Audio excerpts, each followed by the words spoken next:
And when I got down there, and I got her there, and she started, and it was a couple weeks, Frank called me and said, Blair, you're killing me. And I said, why? And he said, every time I go through this practice, and I start asking these kids, do y'all know what I'm talking about, such and such, such and such?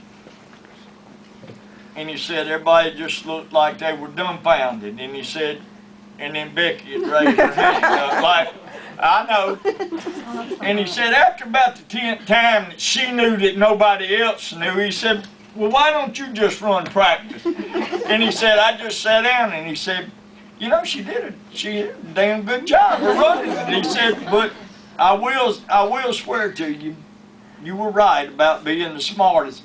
Although I used to go watch her a lot, I called her and I said, Becky, you set the record for the most steals in a basketball game. I said, were y'all playing the kids in the wheelchairs? I said, Jesus Christ, there's no way you can get that. And the very next night, she set the record for the most three-pointers ever at Southeastern. And I'm thinking to myself, like, what do you think about a kid that can make the most steals? And Becky wasn't, she was that kind of Larry Bird player. She'd sit back and she'd watch what they were going to do, and when they do it, she'd pick it off. I mean, she wasn't going to take it from you, but she'd watch for you. And these girls, by the 4th year, they knew exactly what I wanted them to do. They knew not to foul in the first quarter when we were pressing. They knew not to do when we were trapping. They knew not to, well, Melody, if you're already Sandy, don't foul. Like, could I say that any faster? And the referee just looked, and I'm like, and I'd look at Ann every now and then like, Jesus Christ. I'm like, she just ran right here like, don't foul it, don't foul it. Bye. All right, but by the 4th year, we understood that we're going to give them 32 minutes of hell. And our job was, we're going to make them work up the court. We're not trying to steal the ball from them. We're going to make them work. And then we're going to trap them. And then I had some coaches that I still wouldn't be their favorite, but I really didn't care because I told them, I said, I love your kids. I just don't love y'all as much as I love mine. I'm like, I said, in the first quarter, we're going to press you. Second quarter, we're going to trap you. Third quarter, we're going to play a 2-1-2. And the fourth quarter, a 2-1-2, as long as you shoot. If you hold it, I'm going to show you what. And I didn't mean to be mean to coaches. But when you're playing 42 games, you can't stay in shape. You got to run during the game. And there was many nights that I hedged the scores on the other team, made them look like they scored another 20 or so, like, because I didn't want to make it look like we beat them that bad. But you know what? We did. What I really like is all those other players on those other teams and their parents. 95% of them loved our kids. They appreciated how you played. They understood what you were doing. They didn't take it like you trying to beat them as bad as they could. And by God, when we got to the overall, they were up there hollering for us. And I mean, that makes you feel real good with teams that you do a lot of beating on. That they're the ones that yet still pull for you and like you. And other than the coach at Brookhaven, which is not Dale Watson now, it was another one. That he and I was the only coach I never shook his hand in my life. He refused to it. Becky went to shoot a layup one night, and he told one of his kids to cut her. And the girl tried to cut her legs out from under her. And luckily, the referee, which was Richard Ward from Prentice was standing there, and he heard him say that to her. And look, we like to come to blows. Dennis will tell you at Brookhaven. I come within hair. I mean, I had him by the neck. Don't ever do anything. Before he was shared. Yeah, It wouldn't have mattered. don't ever do anything to hurt somebody's kids. I wouldn't do that ever, and I didn't expect. But when I heard him say, "Cut her legs out from under," that was the wrong thing to tell me. Now, I played, I'd like Philip now, Dennis now. I can handle that if I'm playing, but you're not going to do that to my kids. But old Don, they left there, and they don't even remember him in Brookhaven anymore. and I'm glad they don't.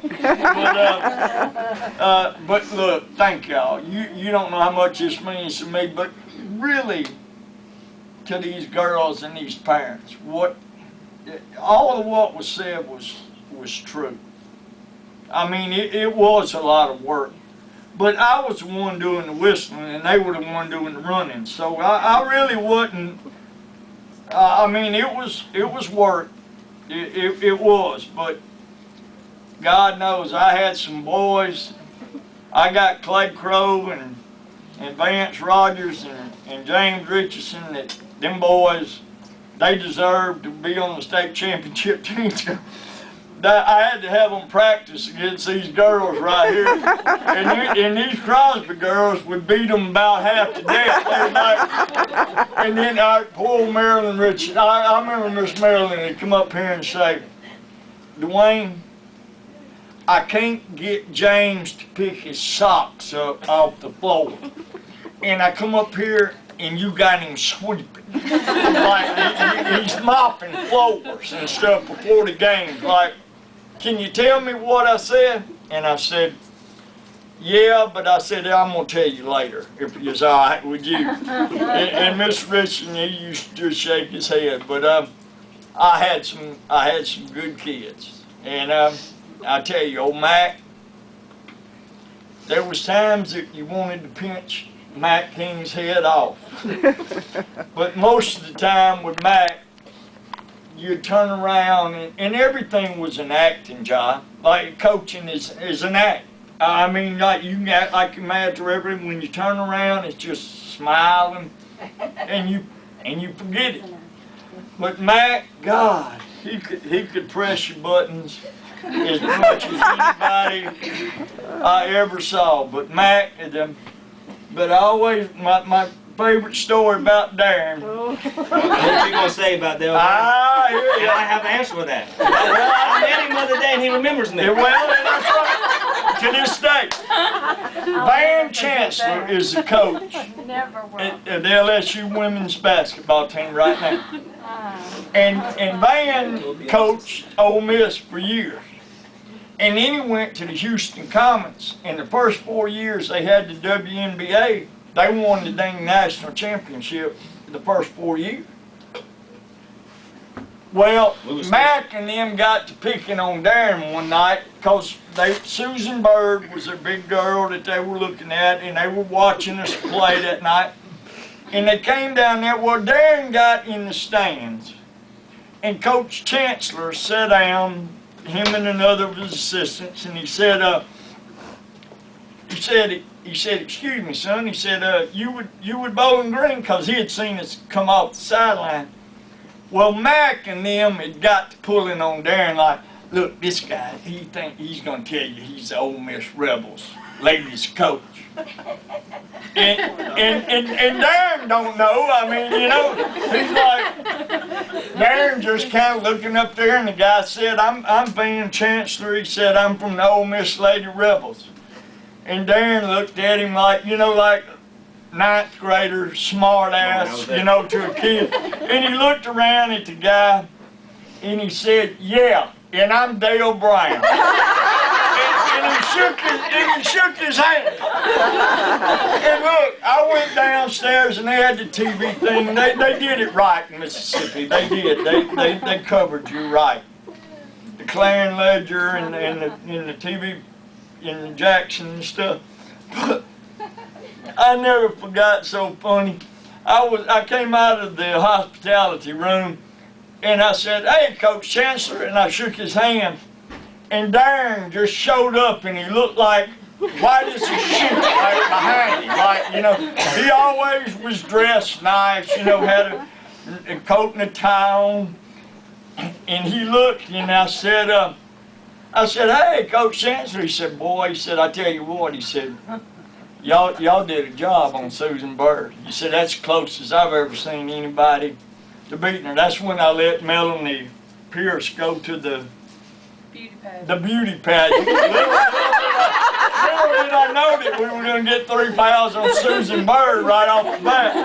And then they made a bad call on Becky, and Becky said, "Well, I'd rather be against me than," she said, "I'd just soon it be me out as soon as Susan Bird."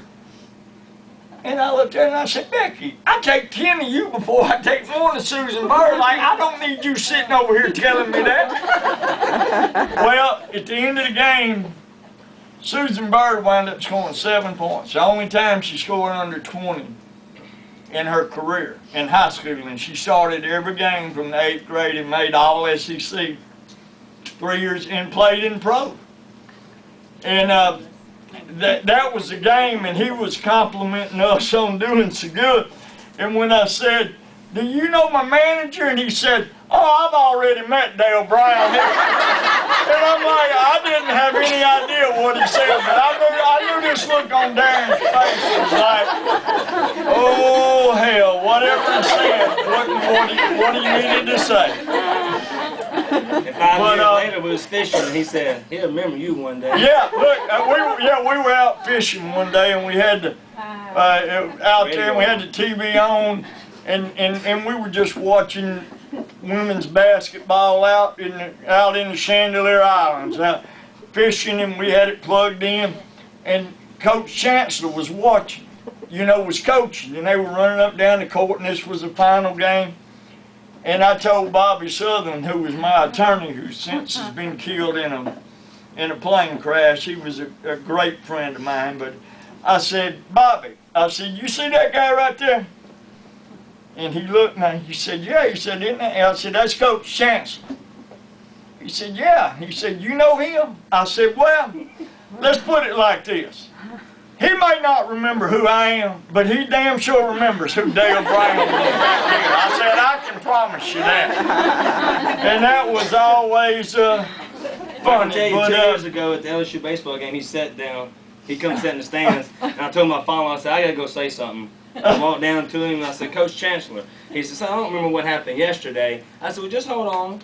I said, "You might not remember, but in 1991, I was a little freshman in high school, and he was recruiting Amy Glasgow." He said, "You're Dale Brown."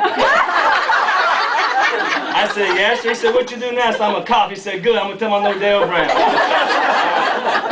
So he does remember me. Well, he does. And, but look, I want to tell all y'all that maybe don't have kids that are here that's on this team.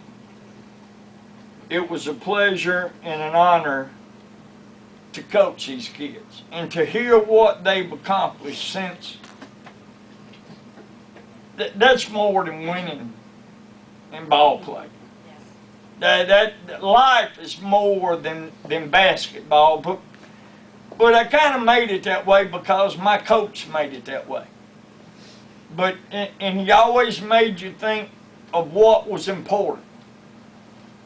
And the one thing that they always knew, that the friendship and the bond that they have was going to last them forever. And I remember the last year I was here, I remember introducing, Laura Lynn was here and stuff, and I said, "Girls, first day of practice," I said, "I want to introduce y'all to the 2 girls going to get y'all to the state tournament." And we sitting up in the bleachers and everybody looking around. I said, "Melody and Becky, y'all come down here." And they like, "Oh God, Coach." And I said, "These are the 2 girls that's going to get you to the state tournament." And I said, "Now y'all go sit down. Now the rest of you get up." And I said, "And here's the ones that's going to win it. Because they're not going to let our best 2 players beat them. It's going to be up to you to do what you can do. And by God, you know, like you hear people score 8 points and do this and that. It don't sound like much, but there's so much more to basketball than people understand.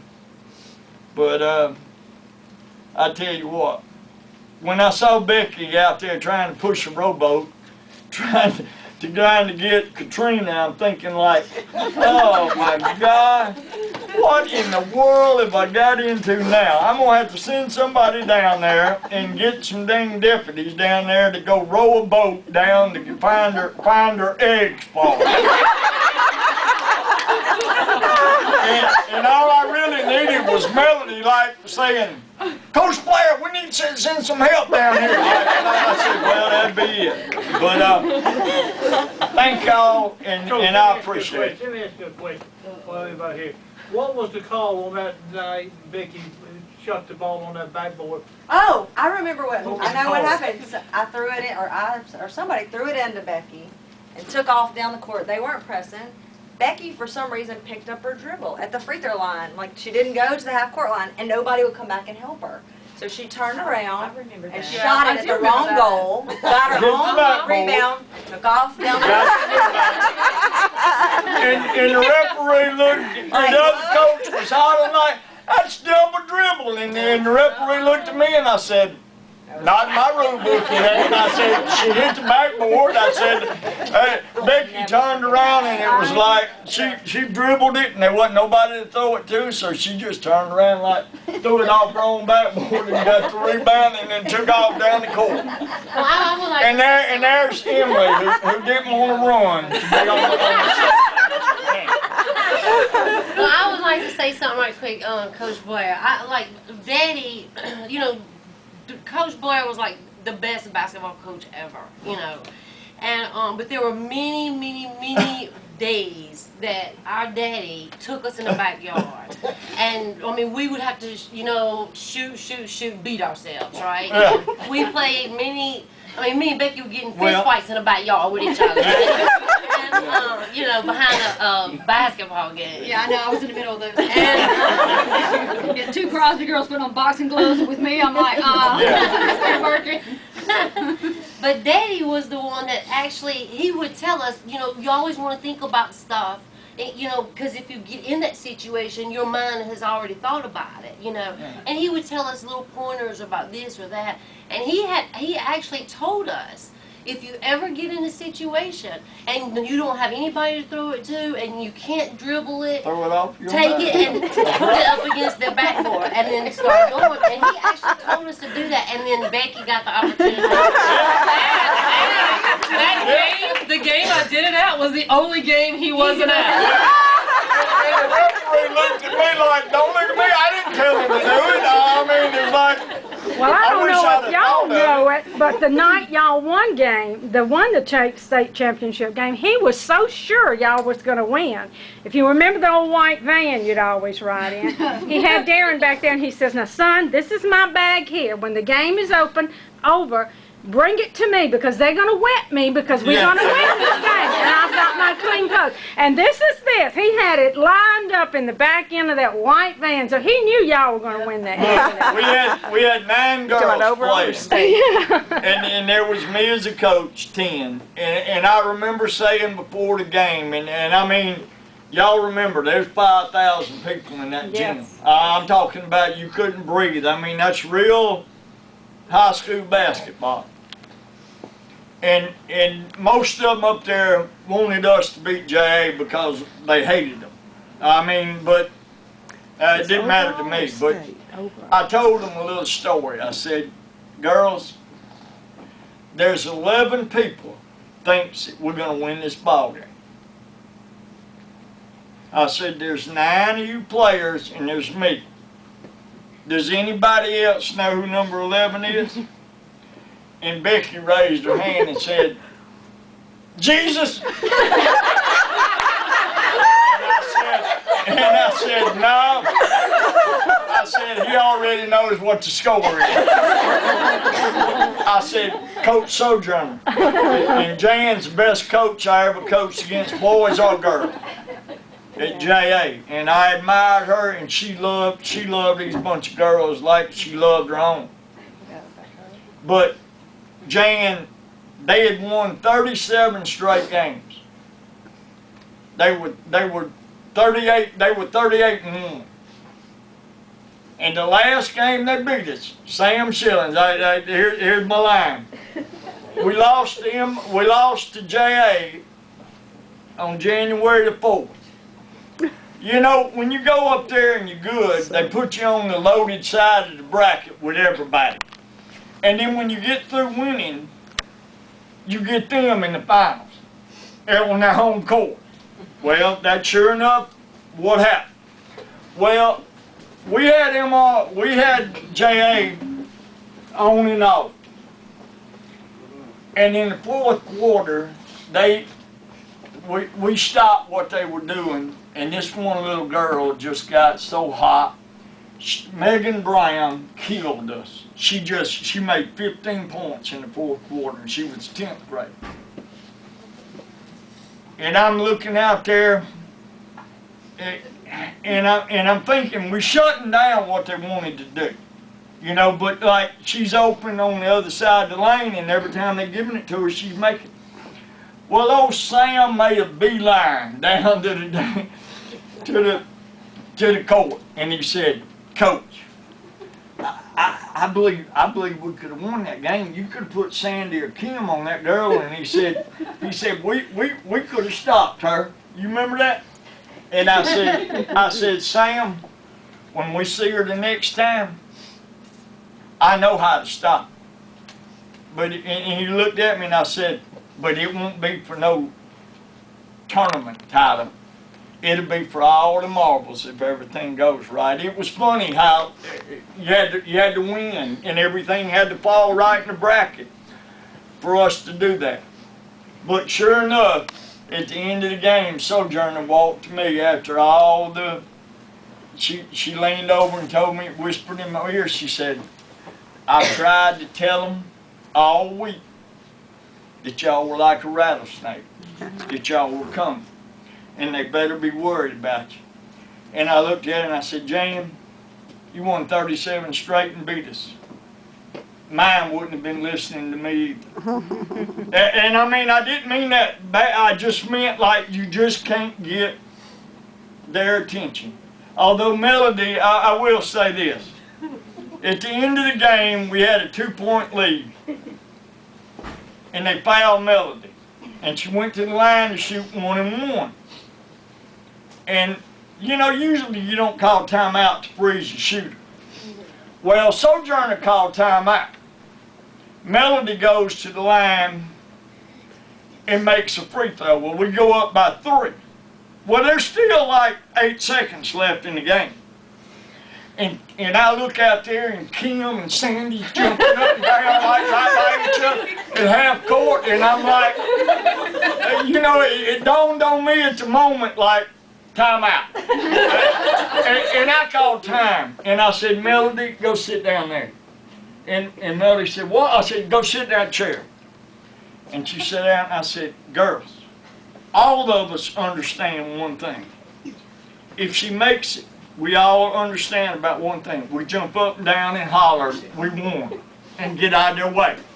But I want us to know what to do if she misses this free throw, because they still can tie us with the 3-pointer. And I got Sandy and Kim, and we changed places. I put them in the lane. I said, y'all pick up your guards. Y'all get back. And everybody got understood. And poor Melody, she lost it. And I leaned over in her ear and I said, Melody, let me tell you something. Other than me or Larry Bird, there ain't nobody in this world I'd rather have shooting this free throw than you. I said, go kill them right now. I said, just put the dagger in them and let the blood fly where it may. I said, I'm not trying to be mean, but I said, put them away right here.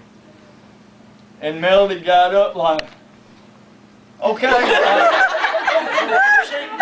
She never like, why did you leave me down there? Like, she was like, Coach, why'd you leave me down there by myself? I said, I didn't have nothing to tell you. You either made that free throw and the rest of us knew what to do, or I pretty well figured out that we needed another. But Sandy and Kim was jumping up and down so much, they were like, oh, we fixing to win, no, we make it. And I'm thinking like, we lost it. I mean, you know how your team is like, for that moment, was like, oh God.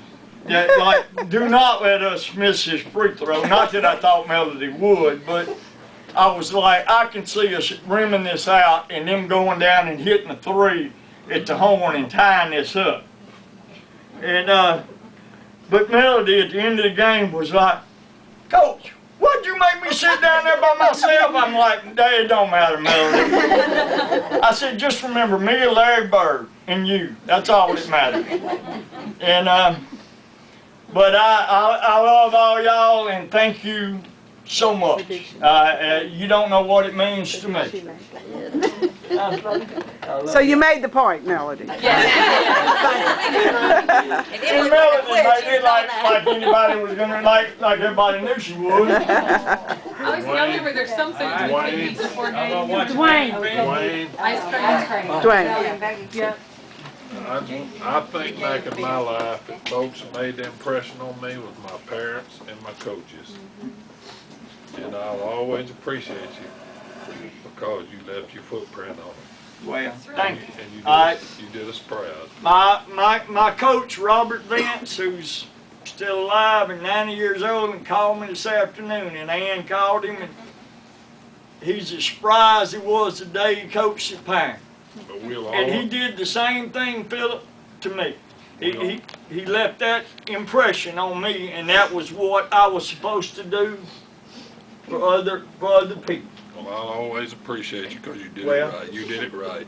Thank you very much. And Dennis, I can remember the first time Philip was with us. We went to Jackson Prep. We went to Jackson Prep the first time we were going to decide where we were going to MPSA, and we watched the overall state championship. And I never forget in my life, just the driving force in me. They walked out there and they had that game, and they had the overall coach of the year, and they showed all that, and all these people, they just thousands of people, and I'm thinking to myself, like, you know what? I want to be that guy one day. And I mean, we hadn't even got any MPSA.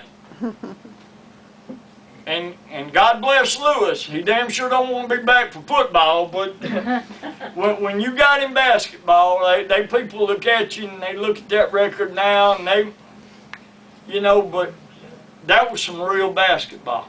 When you got to the end, they were some of them teams that it was like dog eat dog, Oak Hill and Leak and them, and I'm telling you, these girls, they made themselves proud, and there's girls right now tonight wishing that they were this team.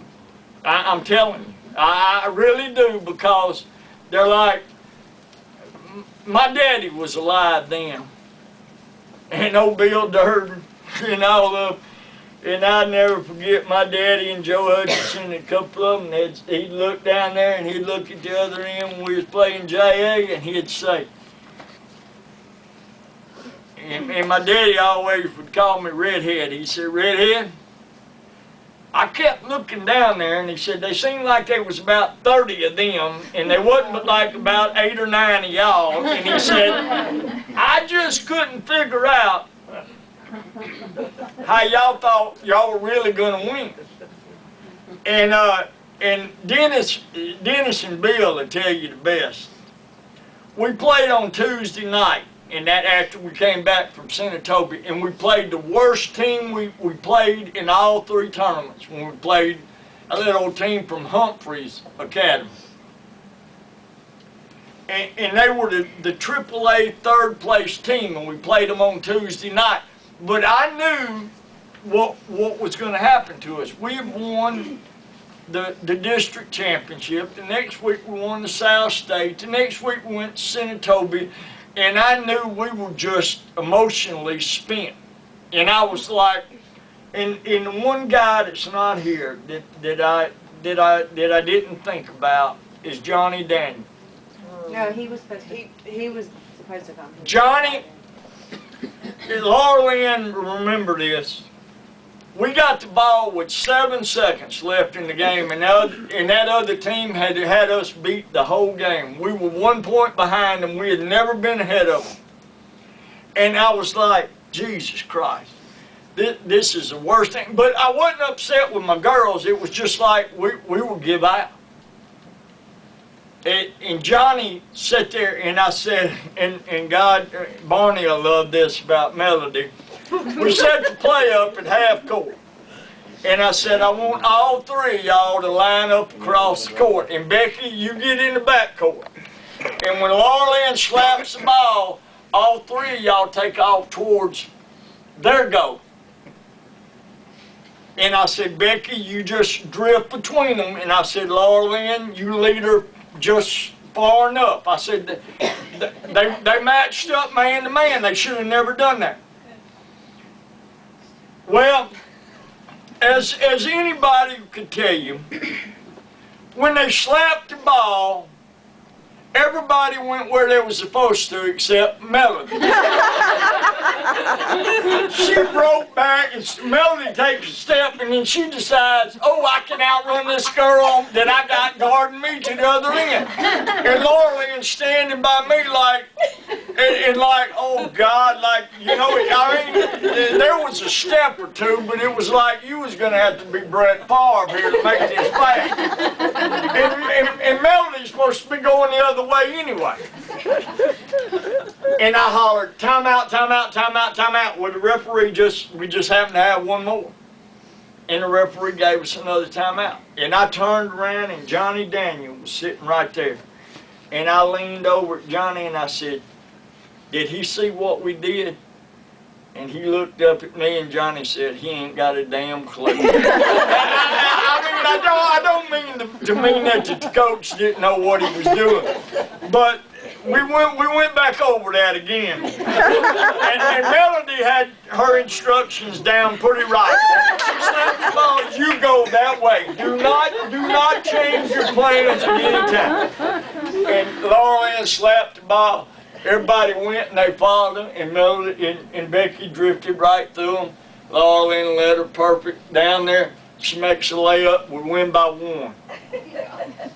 Bill Durden and Willie J and everybody, Sam, and everybody's about to have a damn heart attack.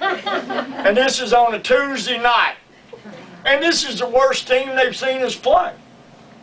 And I walked by them and I said, we all right now, boys, it's ours. And they looked at me like, Durden said, you got to be kidding me. I said, that team, y'all should have beat them by 25. I said, don't worry about it. Friday and Saturday night, we'll be ready to play. And I'll never forget Bill to this day, if he was here. He'd tell you, like, I never believed you. And he said, until you did it. And he said, and then when you did it, he said, like, how damn, you know your bunch better than I do.